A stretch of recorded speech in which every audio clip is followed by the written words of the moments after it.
Today we will discuss some questions related to errors.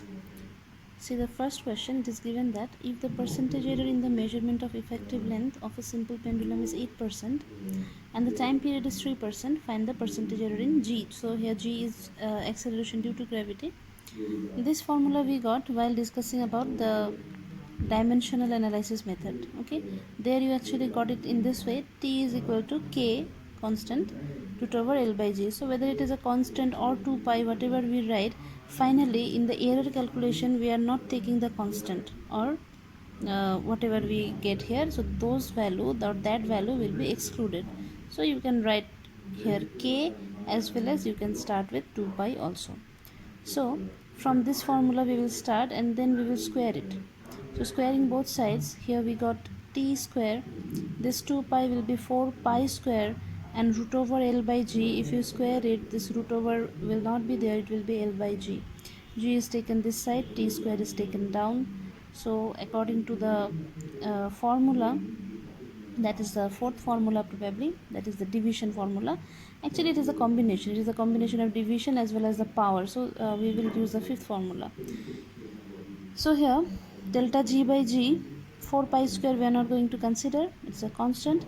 So it will be delta L by L plus, for this square we'll get 2 here, okay, and this will be delta T by T. Now since the errors are given in percentage, we have to multiply the whole equation with 100%.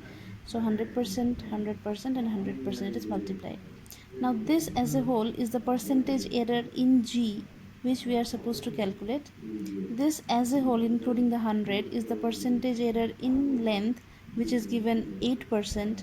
So 8%, and this part delta T by T into 100%, this is the percentage error in time period, which is given 3%. So this 2 will remain as it is into 3%. So this is 6 plus 8, that gives us 14%. So this is the percentage error in acceleration due to gravity. Now next question.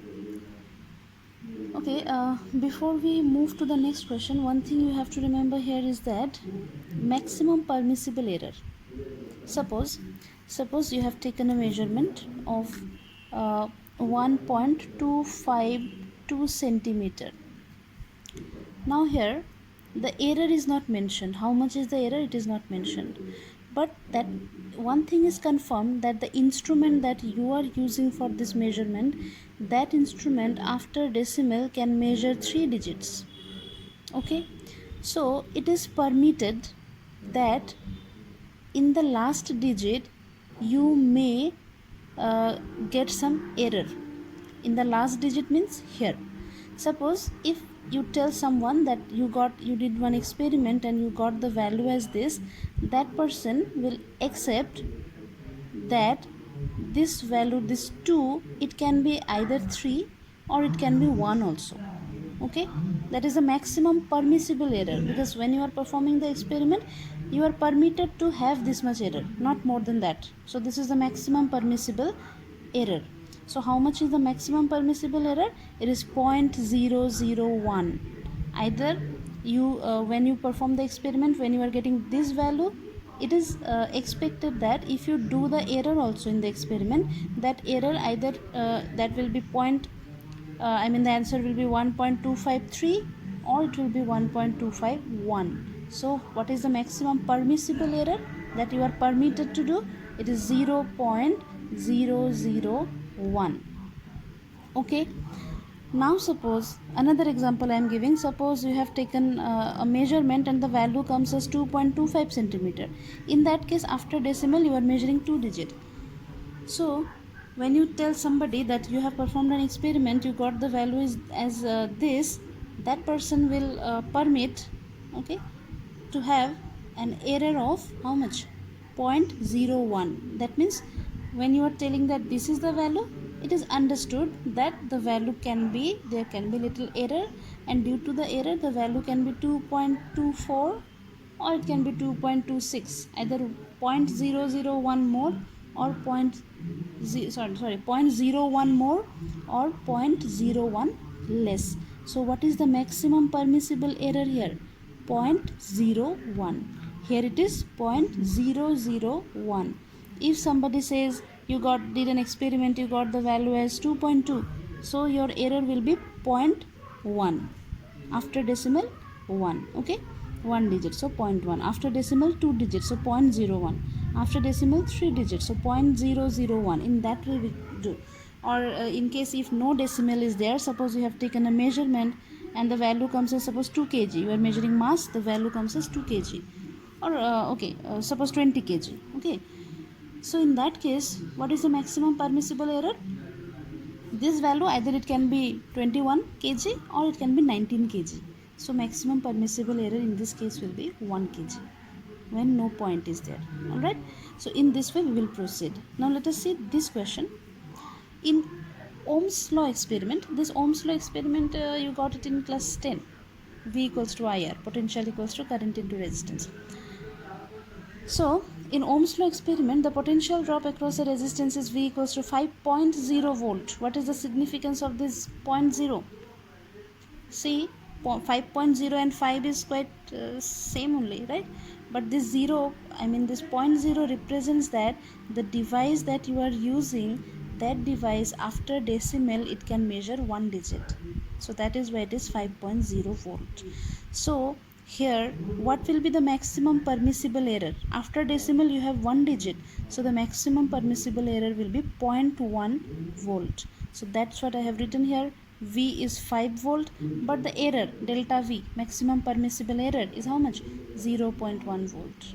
Similarly, current in the experiment is measured as 2.00 ampere. Actual value of current is 2 only, but the significance of this 0.00 is that the instrument that you are using after decimal it can measure 2 digits. So what will be the maximum permissible error in I? It will be 0.01. So delta I will be 0.01 ampere. Okay, so I is 2 ampere, delta I is 0.01 ampere.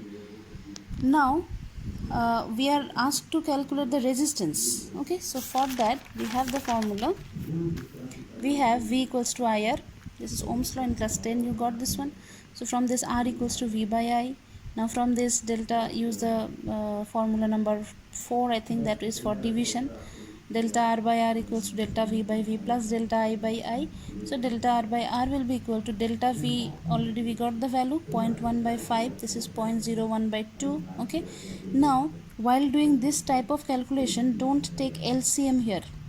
You can take, but the process will be a lengthy one. So the shortcut is that you find the individual value. You first divide this, the value comes as this, plus then you divide it, the value comes as this, add both of them, the value is this much. Okay, so that is the relative error obviously in R.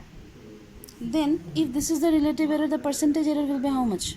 You multiply it with 100%, the value comes as this, decimal will be shifted 2 digit right after multiplying by 100, so it will be 2 digits, so it will be 2.5%, this one.